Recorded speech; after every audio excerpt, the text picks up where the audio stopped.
오리올 파울로 감독의 작품이고요. 인비저블 게스트. 제목이 네. 이 사건의 그 시작을 네. 알려줍니다. 보이지 않는 손님, 뭐 알 수 없는 미상의 손님이잖아요. 호텔에서 한 여자가 죽는데 그때 방 안에 아무도 없었던 거예요. 설정이. 그러니까 우리 흔히 말하는 뭐 밀실살인. 그렇죠. 거기서 이제 영화 시작을 하는데, 근데 당시 아무도 없었다는 게 이제 물증은 아무도 없었다고 하지만 그 당시 사람이 하나 있었습니다. 누구냐면 바로 그녀와 내연 관계를 맺고 있던 유부남. 네. 이거 이름이 어려우니까 그냥 마리오라고 합시다. 마리오. 실제 배우 이름이죠. 마리오 카사스. 아드리안 도리아라는 이름으로 나오는 스페인 이름이 너무 어려우니까 그냥 마리오라고 하겠습니다. 이 마리오라는 남자가 이제 핵심으로 떠오릅니다. 그 네. 여자로. 왜냐? 그 여자와 내연 관계였고 그 여자와 그 호텔까지 또 같이 왔고 여러 가지 정황으로 볼 때 이 남자가 죽을 가능성이 많죠.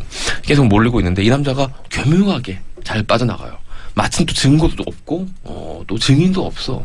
그러니까 그런 경우에 우리가 흔히 알고 있는 그 실제 사건 같은 경우 이태원 살인 사건 이전 패터슨이 결국 잡혀서 가긴 했지만 누가 봐도 죽였지만 정확한 증거가 없으면 또 실질적으로 실형을 살리기가 또 어려운 부분들이 있거든요. 일단 기본적으로 형법은 무죄 추정의 원칙이죠. 원칙이 있으니까. 유죄라는 증거가 확정이 돼야 벌을 내릴 수가 있으니까요. 이제 말하자면 그 한 끝이 모자라는 거예요. 이 마리오가 범인일 것 같고 다 그렇긴 한데. 더군다나 이제 엄청난 부를 갖고 있는 뭐 IT 재벌이잖아요. 그렇죠. 사회적으로도 이제 명망 가고. 네. 뭐 여러 가지로. 그래서 뭐 어마어마한 변호사를 사고. 자칫하면 놓치기 일보 직전이에요.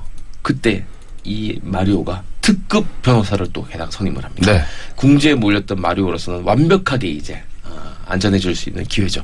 그래서 이제 그 변호사와 함께 질의응답을 이제 해요. 재판을 앞두고. 네. 제가 느끼기에는 검찰 소환 뭐 한 2, 3일 전쯤 되는 긴장감이에요. 그런 느낌 안 받았어요. 한 몇 시간 전. 몇 시간 전. 네. 3시간 후면은. 바로 쫙 준비하고 바로 차 타고 검찰에 가야 되는 그런 느낌이. 왜냐면 핵심 증인이 지금 나타났기 때문에. 아직까지는 불구속 상태. 구속 기소는 아직까지는 불구속인 상태고. 그러니까 절체절명의 시기야. 여기서 소환해가지고 자칫 잘못하면 구속수사되고 실형을 받을 수도 있는. 그래서 이제 그 긴장된 속에서 변호사와 나누는 이야기가 이 영화의 뼈대예요. 변호사와 무슨 일이 있었죠? 그날 밤에 거긴 왜 갔죠? 그래 산에서 내려와서 뭘 했죠? 이런 식으로 얘기를 합니다. 네. 간단하게 그날 있었던 사건을 얘기합니다. 네. 마리아와 함께 이 그 미래를 즐기고 그리고 이제 드라이브를 하던 중에 교통사고가 납니다. 그런데 이 교통사고를 신고를 안 하고 둘이 찜찜한 관계다 보니까 숨기고 시체를 유기하죠. 거기서부터 일이 꼬이는 거예요. 그런데 이런 얘기들은 사실 우리가 굉장히 익숙합니다. 이런 영화들이 너무너무 많거든요. 네. 특히 이제 그 B급 그 영화라고 하는 그런 비디오 시장에 많이 나왔던 영화들은 대부분 이런 식의 처음에 말단을 갖고 있기 때문에 익숙한데 이 인비저블 게스트라는 영화는 이 굉장히 눈에 익숙한 찜찜한 관계에서 생긴 우연한 사고에서 계속 꼬이는 이 일들을 아주 영리하게 그리고 지루하지 않게 잘 풀어나가다가 마지막에는 그 어떤 형식적인 반전까지 완벽하게 구현해내고 있는 그런 영화라고 하겠습니다. 그래요. 김은영 PD님 어떻게 보셨어요? 네, 이 영화의 스포일러가 될 수 있기 때문에 내용은 자세하게는 말씀은 못 드리고요.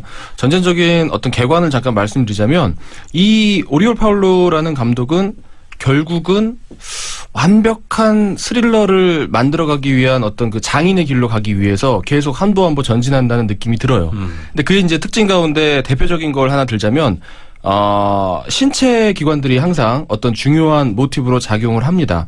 그리고 그 인간의 그 육체가 갖고 있는 그 육체성에 항상 집중을 하고 네. 스릴러가 갖고 있는 최대한의 그 미덕 쫄깃쫄깃하게 그 스토리를 이어나가야 되는 지점들을 인간의 이 몸과 이 몸이라는 게 사실은 떨어지고 나면은 이 스릴러라는 장르는 사실 의미가 없거든요. 뭐 정신적인 어떤 뭐 사상이라든지 이런 것들을 가지고서 이야기를 꾸밀 수 없기 때문에. 모든 영화 그렇지 않습니까? 에로 영화에서 몸이 떨어져나가고 하면 뭐가 나옵니까? 아니요. 가능합니다. 가능합니다. 가능해요. 플라토닉한 에로 영화. 그렇죠. 가능합니다. 네. 가능한데 어쨌든 이 오리올 파울로가 갖고 있는 그 세심한 그 시나리오의 어떤 꼼꼼함, 능력, 쫄깃쫄깃함 이런 것들 때문에 영화를 보면 정말 시간은 굉장히 잘 간다라는 느낌이 들고요.